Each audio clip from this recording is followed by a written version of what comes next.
ಹರೇ ಶ್ರೀಕೃಷ್ಣ. ಭಗವದ್ಗೀತೆಯ ಬಗ್ಗೆ ತಿಳಿದುಕೊಳ್ಳುತ್ತಾ ಇದ್ದೇವೆ. ಇವತ್ತಿನ ಸಂಚಿಕೆಯಲ್ಲಿ ಭಗವದ್ಗೀತೆಯ 4ನೆಯ ಅಧ್ಯಾಯದಲ್ಲಿ ಯಾವ ಯಾವ ವಿಚಾರಗಳು ಇವೆ ಎನ್ನುವುದನ್ನು ಸಂಪೂರ್ಣವಾಗಿ ತಿಳಿದುಕೊಳ್ಳೋಣ. ಅರ್ಜುನನ ಗೊಂದಲದ ಪ್ರಶ್ನೆಗಳಿಗೆ ಶ್ರೀಕೃಷ್ಣನು ನೀಡುವ ಪರಿಹಾರದ ಉತ್ತರವೇ ಭಗವದ್ಗೀತೆ. ಅಧ್ಯಾಯ 3ರಲ್ಲಿ ಭಗವಂತನು ಅರ್ಜುನನ ಅನೇಕ ಪ್ರಶ್ನೆಗಳಿಗೆ ಉತ್ತರಿಸುವುದನ್ನು ತಿಳಿದುಕೊಂಡಿದ್ದೇವೆ. ಇನ್ನೂ ಮುಂದುವರಿದು ಅರ್ಜುನನ ಹಲವಾರು ಪ್ರಶ್ನೆಗಳಿಗೆ ಭಗವಂತನು ಯಾವ ರೀತಿಯ ಪರಿಹಾರದ ಉತ್ತರವನ್ನು ನೀಡುತ್ತಾನೆ ಎನ್ನುವುದನ್ನು ತಿಳಿದುಕೊಳ್ಳೋಣ. ಭಗವಂತನು ಹೇಳಿದನು, ಈ ಅವಿನಾಶಿಯಾದ ಯೋಗ ವಿಜ್ಞಾನವನ್ನು ನಾನು ಮೊದಲು ಸೂರ್ಯನಿಗೆ ಹೇಳಿದೆನು. ಅವನು ಅದನ್ನು ಮಾನವ ಕುಲದ ತಂದೆಯಾದ ಮನುವಿಗೆ ಹೇಳಿದನು. ಮನುವು ಇಕ್ಷ್ವಾಕು ರಾಜನಿಗೆ ಹೇಳಿದನು. ಹೀಗೆ ಈ ವಿಜ್ಞಾನವು ಗುರು ಶಿಷ್ಯ ಪರಂಪರೆಯಿಂದ ಪ್ರಾಪ್ತವಾಗಿ ರಾಜರ್ಷಿಗಳು ತಿಳಿದುಕೊಂಡರು. ಕಾಲ ಕಳೆದಂತೆ ಜಗತ್ತಿನಲ್ಲಿ ಈ ಮಹತ್ತರವಾದ ವಿಜ್ಞಾನವು ನಷ್ಟವಾಯಿತು. ನೀನು ನನ್ನ ಭಕ್ತನೂ ಸ್ನೇಹಿತನೂ ಆಗಿದ್ದೀಯ. ಆದ್ದರಿಂದ ಈ ಬಹು ಪ್ರಾಚೀನವಾದ ಯೋಗ ವಿಜ್ಞಾನವು ಇಂದು ನನ್ನಿಂದ ನಿನಗೆ ಹೇಳಲ್ಪಟ್ಟಿತು. ಇದು ಖಂಡಿತವಾಗಿಯೂ ಉತ್ತಮವಾದದ್ದು ಹಾಗೂ ರಹಸ್ಯವಾದದ್ದು. ಅರ್ಜುನನು ಹೇಳಿದನು, ಸೂರ್ಯದೇವನು ನಿನಗಿಂತ ಮೊದಲು ಜನ್ಮ ತಾಳಿದವನು. ಪ್ರಾರಂಭದಲ್ಲಿ ನೀನು ಅವನಿಗೆ ಇದನ್ನು ಉಪದೇಶಿಸಿದ್ದೀಯೇ ಎಂದು ಹೇಗೆ ಅರ್ಥ ಮಾಡಿಕೊಳ್ಳುವುದು? ಅರ್ಜುನನ ಪ್ರಶ್ನೆಗೆ ಭಗವಂತನು ಈ ರೀತಿ ಹೇಳಿದನು, ಶತ್ರುದಮನನೇ, ನನ್ನ ಮತ್ತು ನಿನ್ನ ಅನೇಕ ಜನ್ಮಗಳು ಕಳೆದಿವೆ. ನನಗೆ ಈ ಎಲ್ಲವೂ ನೆನಪಿದೆ. ನಿನಗೆ ಇದಾವುದೂ ನೆನಪಿಲ್ಲ. ನಾನು ಜನ್ಮರಹಿತನು, ಎಲ್ಲ ಜೀವಿಗಳ ಪರಮಪ್ರಭು. ನನ್ನ ಆಧ್ಯಾತ್ಮಿಕ ಶರೀರವು ನಾಶರಹಿತವಾದದ್ದು. ಆದರೂ ನನ್ನ ಅಂತರಂಗ ಶಕ್ತಿಯಿಂದ ದಿವ್ಯ ರೂಪದಲ್ಲಿ ಅವತರಿಸುತ್ತೇನೆ. ಭರತವಂಶಜನೇ, ಯಾವಾಗ ಎಲ್ಲೆಲ್ಲಿ ಧರ್ಮದ ಅವನತಿಯಾಗುವುದೋ ಮತ್ತು ಅಧರ್ಮದ ಪ್ರಾಬಲ್ಯ ಹೆಚ್ಚುತ್ತದೋ ಆಗ ನಾನು ಸ್ವಯಂ ಅವತರಿಸುತ್ತೇನೆ. ಶಿಷ್ಯರನ್ನು ರಕ್ಷಿಸುವುದಕ್ಕಾಗಿ, ದುಷ್ಟರ ನಾಶಕ್ಕಾಗಿ, ಧರ್ಮದ ತತ್ವಗಳನ್ನು ಪುನಃ ಸ್ಥಾಪಿಸುವುದಕ್ಕಾಗಿ ಯುಗ ಯುಗಗಳಲ್ಲೂ ಪ್ರಕಟವಾಗುತ್ತೇನೆ. ಅರ್ಜುನ, ಯಾರು ಹೀಗೆ ನನ್ನ ಹುಟ್ಟನ್ನು ಮತ್ತು ಕರ್ಮಗಳ ಅಲೌಕಿಕ ಸ್ವರೂಪವನ್ನು ತಿಳಿಯುತ್ತಾರೋ ಅವರ ಶರೀರವನ್ನು ತ್ಯಜಿಸಿ ನಂತರ ಮತ್ತೆ ಹುಟ್ಟುವುದಿಲ್ಲ. ಅವರು ನನ್ನನ್ನೇ ಹೊಂದುತ್ತಾನೆ.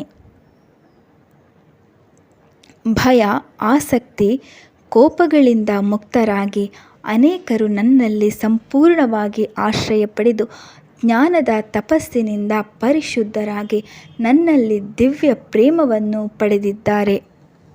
ಯಾರು ಹೇಗೆ ನನ್ನಲ್ಲಿ ಶರಣು ಹೊಂದುವರೋ ಹಾಗೆಯೇ ಅವರಿಗೆ ಪ್ರತಿಫಲ ನೀಡುತ್ತೇನೆ. ಪಾರ್ಥ, ಎಲ್ಲರೂ ಸಕಲ ವಿಧಗಳಲ್ಲಿಯೂ ನನ್ನ ದಾರಿಯನ್ನು ಅನುಸರಿಸುತ್ತಾರೆ. ಮಾನವರು ಕಾಮ್ಯ ಕರ್ಮಗಳ ಸಿದ್ಧಿಯನ್ನು ಅಪೇಕ್ಷಿಸಿ ದೇವತೆಗಳನ್ನು ಯಜ್ಞಾದಿಗಳಿಂದ ಪೂಜಿಸುತ್ತಾರೆ. ಈ ಜಗತ್ತಿನಲ್ಲಿ ಶೀಘ್ರವಾಗಿ ಕರ್ಮದ ಫಲಸಿದ್ಧಿಯನ್ನು ಪಡೆಯುತ್ತಾರೆ. ಗುಣಗಳಿಗೆ ಮತ್ತು ಕರ್ಮಗಳಿಗೆ ಅನುಸಾರವಾಗಿ ಮಾನವ ಸಮಾಜದ 4 ವರ್ಣಗಳು ನನ್ನಿಂದ ಸೃಷ್ಟಿಯಾಗಿವೆ. ಅದರ ಸೃಷ್ಟಿಕರ್ತನಾದರೂ ನಾನು ಬದಲಾವಣೆಯಿಲ್ಲದವನು. ಆದ್ದರಿಂದ ನಾನು ಕರ್ತಾರನಲ್ಲ ಎಂದು ತಿಳಿ. ಕರ್ಮಗಳಾವುವು ನನ್ನನ್ನು ಅಂಟುವುದಿಲ್ಲ.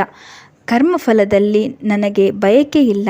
ಹೀಗೆ ನನ್ನನ್ನು ಯಾರು ತಿಳಿಯುತ್ತಾನೋ ಅವನಿಗೂ ಫಲಾಪೇಕ್ಷೆಯ ಕರ್ಮಬಂಧನವಿಲ್ಲ.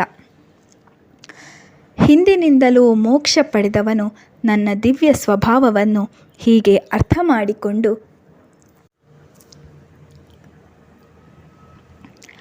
ಕರ್ತವ್ಯವನ್ನು ಆಚರಿಸಿದರು. ಆದ್ದರಿಂದ ನೀನು ಪೂರ್ವಜರಂತೆ ಕರ್ಮವನ್ನು ಮಾಡು. ಯಾವುದು ಕರ್ಮ, ಯಾವುದು ಅಕರ್ಮ ಎನ್ನುವ ವಿಚಾರದಲ್ಲಿ ಬುದ್ಧಿವಂತರು ಕೂಡ ದಿಗ್ಭ್ರಮೆಗೊಳಗಾಗುತ್ತಾರೆ. ನಿನಗೆ ಆ ಕರ್ಮವನ್ನು ವಿವರಿಸುತ್ತೇನೆ. ಅದನ್ನು ತಿಳಿದು ಅನುಭವಗಳಿಂದ ಮುಕ್ತನಾಗುವೆ. ಕರ್ಮದ ನಡೆ ಬಹಳ ಕಷ್ಟಕರವಾದದ್ದು. ಆದ್ದರಿಂದ ಕರ್ಮವು ಯಾವುದು, ಅಕರ್ಮವು ಯಾವುದು ಮತ್ತು ನಿಷಿದ್ಧ ಕರ್ಮ ಅಂದರೆ ವಿಕರ್ಮ ಯಾವುದೆಂದು ಕೂಡ ತಿಳಿದುಕೊಳ್ಳಬೇಕು. ಕರ್ಮದಲ್ಲಿ ಅಕರ್ಮವನ್ನು, ಅಕರ್ಮದಲ್ಲಿ ಕರ್ಮವನ್ನು ಕಾಣುವವನು ಮನುಷ್ಯರಲ್ಲಿ ಬುದ್ಧಿವಂತನು. ಅವನು ಎಲ್ಲ ಕಾರ್ಯಗಳಲ್ಲಿ ತೊಡಗಿದ್ದರೂ ಅಲೌಕಿಕ ಸ್ಥಿತಿಯಲ್ಲಿರುವನು.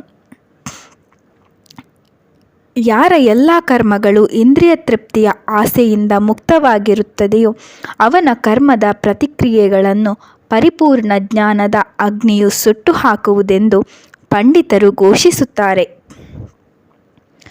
ಕರ್ಮಫಲಗಳ ಮೋಹವನ್ನು ತ್ಯಜಿಸಿ ಸದಾ ತೃಪ್ತನೂ ಸ್ವತಂತ್ರನೂ ಆಗಿ ಅವನು ಎಲ್ಲ ಬಗೆಯ ಕರ್ಮಗಳಲ್ಲಿ ನಿರತನಾಗಿದ್ದರೂ ಯಾವ ಫಲಾಪೇಕ್ಷೆಯೂ ಇರುವುದಿಲ್ಲ. ಮನಸ್ಸು ಮತ್ತು ಬುದ್ಧಿಯನ್ನು ನಿಯಂತ್ರಣದಲ್ಲಿಟ್ಟು ಒಡೆತನದ ಭಾವವನ್ನು ತೊರೆದು ಶರೀರ ರಕ್ಷಣೆಗೆ ಬೇಕಾದ ಕರ್ಮವನ್ನು ಮಾತ್ರ ಮಾಡುತ್ತಾನೆ. ಹೀಗೆ ಮಾಡುವವನನ್ನು ಪಾಪ ಪ್ರಕ್ರಿಯೆಗಳು ಎಂದೂ ಕಾಡುವುದಿಲ್ಲ. ತಾನಾಗಿ ಬಂದ ಲಾಭದಲ್ಲಿ ತೃಪ್ತನು, ದ್ವಂದ್ವ ಭಾವವನ್ನು ಮೀರಿದವನು, ಅಸೂಯೆ ಇಲ್ಲದವನು, ಗೆಲುವು ಸೋಲುಗಳಲ್ಲಿ ಒಂದೇ ರೀತಿಯಲ್ಲಿರುವವನು ಕರ್ಮವನ್ನು ಮಾಡಿದರೂ ಬಂಧನಕ್ಕೆ ಸಿಲುಕುವುದಿಲ್ಲ.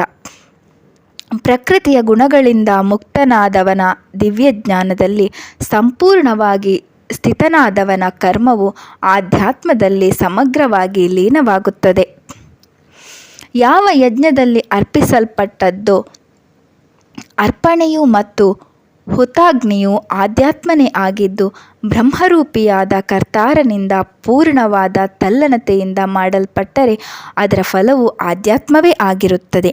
ಕೆಲ ಯೋಗಿಗಳು ಬೇರೆ ಬೇರೆ ಯಜ್ಞಾರ್ಪಣೆಗಳಿಂದ ದೇವತೆಗಳನ್ನು ಸಮಂಜಸವಾಗಿ ಆರಾಧಿಸುತ್ತಾರೆ. ಇನ್ನು ಕೆಲವರು ಪರಮ ಸತ್ಯದ ಅಗ್ನಿಯಲ್ಲಿ ಯಜ್ಞ ಮಾಡುತ್ತಾರೆ. ಕೆಲವರ ಶ್ರವಣ ಪ್ರಕ್ರಿಯೆಯಂತಹ ಇಂದ್ರಿಯಗಳನ್ನು ಮನಸ್ಸಿನ ಸಂಯಮದ ಅಗ್ನಿಯಲ್ಲಿ ಅರ್ಪಿಸುತ್ತಾರೆ. ಇನ್ನು ಕೆಲವರು ಶಬ್ದ ಮೊದಲಾದ ಇಂದ್ರಿಯ ವಿಷಯಗಳನ್ನು ಇಂದ್ರಿಯಾಗ್ನಿಯಲ್ಲಿ ಅರ್ಪಿಸುತ್ತಾರೆ. ಕೆಲವರು ಪ್ರಾಣವಾಯುವಿನ ಮತ್ತು ಇಂದ್ರಿಯ ಕ್ರಿಯೆಗಳನ್ನು ನಿಯಂತ್ರಿಸಿ ಆತ್ಮ ಸಾಕ್ಷಾತ್ಕಾರವನ್ನು ಸಾಧಿಸಲು ಈ ಕ್ರಿಯೆಗಳನ್ನು ಆತ್ಮ ಸಂಯಮವೆಂಬ ಅಗ್ನಿಗೆ ಅರ್ಪಿಸುತ್ತಾರೆ.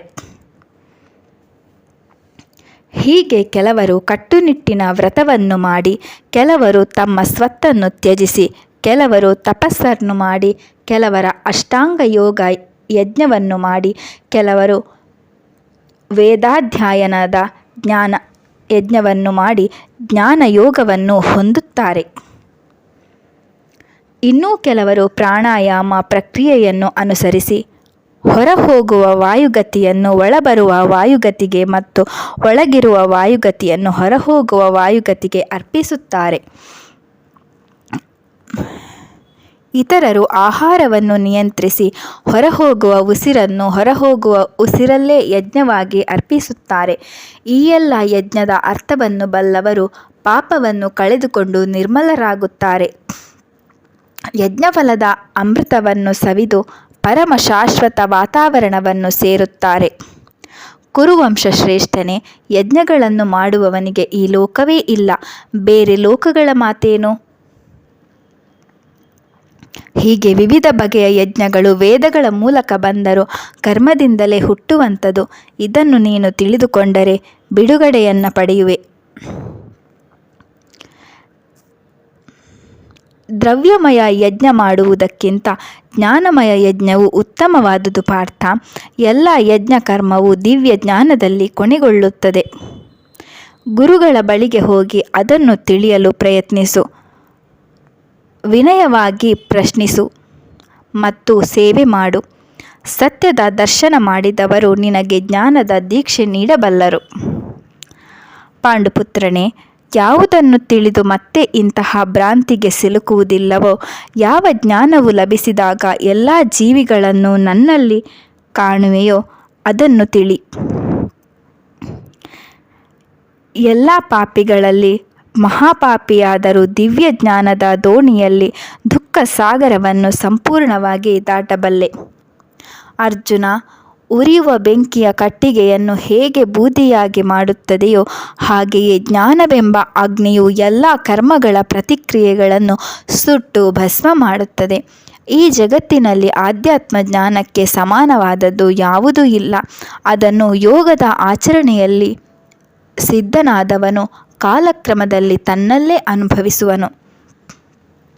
ನಿಯಂತ್ರಿತ ಇಂದ್ರಿಯಗಳಿರುವ ಶ್ರದ್ಧಾವಂತರ ದಿವ್ಯ ಜ್ಞಾನದಲ್ಲೇ ಆಸಕ್ತನಾದವನು ಅದನ್ನು ಹೊಂದಿ ಶೀಘ್ರವಾಗಿ ಆಧ್ಯಾತ್ಮಿಕ ಶಾಂತಿಯನ್ನು ಪಡೆಯುವನು. ಮೂಢರು, ಶ್ರದ್ಧೆಯಿಲ್ಲದವರು ಮತ್ತು ಧರ್ಮಗ್ರಂಥಗಳಲ್ಲಿ ಸಂಶಯ ಪಡುವವರು ಪತನ ಹೊಂದುವರು. ಸಂದೇಹವಿರುವವರಿಗೆ ಈ ಲೋಕದಲ್ಲಿಯೂ ಸುಖವಿಲ್ಲ, ಮುಂದಿನ ಲೋಕದಲ್ಲಿಯೂ ಇಲ್ಲ. ಧನಂಜಯ ಕರ್ಮಫಲಗಳನ್ನು ತ್ಯಜಿಸಿ ವಿರಕ್ತನಾದವನನ್ನು ಮತ್ತು ಜ್ಞಾನದಿಂದ ಸಂಶಯಗಳನ್ನು ನಾಶ ಮಾಡಿ ಆತ್ಮಸ್ಥಿತನಾದವನನ್ನು ಕರ್ಮಗಳು ಬಂಧಿಸಲಾರವು. ಭರತವಂಶಜನೇ, ಆದ್ದರಿಂದ ನಿನ್ನ ಹೃದಯದಲ್ಲಿರುವ ಅಜ್ಞಾನದಲ್ಲಿ ಹುಟ್ಟಿದ ಸಂಶಯಗಳನ್ನು ಜ್ಞಾನದ ಆಯುಧದಿಂದ ಕತ್ತರಿಸಿ ಯೋಗದಲ್ಲಿ ನಿಲ್ಲಿಸಿ ಹೋರಾಡಲು ಎದ್ದೇಳು ಎಂದು ಹೇಳುತ್ತಾನೆ. ಇದು ಭಗವದ್ಗೀತೆಯ 4ನೇ ಅಧ್ಯಾಯದ ಸಂಪೂರ್ಣ ಅರ್ಥ ವಿವರಣೆ. ಮುಂದಿನ ವಿಡಿಯೋದಲ್ಲಿ ಮುಂದಿನ ಅಧ್ಯಾಯದ ಕುರಿತು ಸಂಪೂರ್ಣವಾಗಿ ತಿಳಿದುಕೊಳ್ಳೋಣ. ಈ ವಿಡಿಯೋ ನೋಡಿದ್ದಕ್ಕಾಗಿ ಧನ್ಯವಾದಗಳು. ಹರೇ ಶ್ರೀಕೃಷ್ಣ.